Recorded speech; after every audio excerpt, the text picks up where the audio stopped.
হারোয়ার দিকে নজর রাখবো। হারোয়ায় আইএসএফ তৃণমূল সংঘর্ষ, দুপক্ষের সংঘর্ষে বোমাবাজি, বাড়ি ভাঙচুর, সংঘর্ষে জখম দুপক্ষের 5 জন কর্মী। তৃণমূল কংগ্রেসের বিরুদ্ধে এই হামলার অভিযোগ।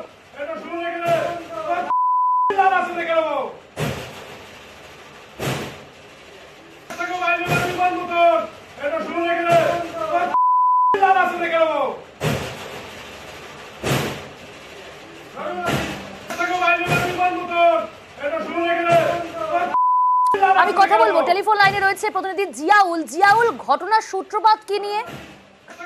ঘটনার সূত্রপাত হচ্ছে হারোয়ার বিডিও অফিসে একটি সর্বদলীয় বৈঠক ছিল। সব দলের কর্মীরা সেখানে এসেছিলেন, নেতারা এসেছিলেন যে ভোট শান্তিপূর্ণ হবে এবং এই যে পোস্টাল ব্যালটে ভোট এবং সেগুলো কিভাবে নেওয়া হবে সেটা নিয়েই রাজনৈতিক দলের একটা আলোচনা ছিল। কিন্তু সেখান থেকে ফিরে যাওয়ার সময় এই হারোয়া মাজমপুর বগজুড়ি গ্রাম পঞ্চায়েত মাজমপুর এলাকায় তখন আইএসএফ কর্মী সমর্থকরা বাড়ি ফিরছে।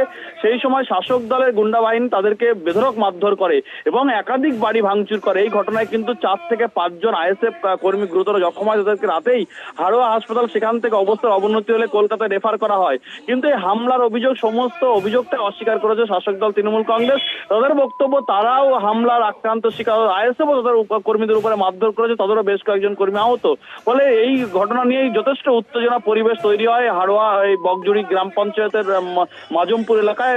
পুলিশ গিয়ে নিয়ন্ত্রণে, কিন্তু এখনো পর্যন্ত যেটা খবর, এলাকায় যথেষ্ট উত্তেজনা রয়েছে। তার কারণ দফায় দফায় সংঘর্ষ, দফায় দফায় ঘটনা করে বোমাবাজি হয় বলে অভিযোগ। ফলে এই নিয়ে এখনো পর্যন্ত 7 থেকে 8 জন, উভয় পক্ষে 7 থেকে 8 জন আহত হয়েছে। ইতিমধ্যেই ঘটনাস্থলে পুলিশ পিকেট বসানো হয়েছে যথেষ্ট উত্তেজনা থাকায়। ধন্যবাদ জিয়াউল।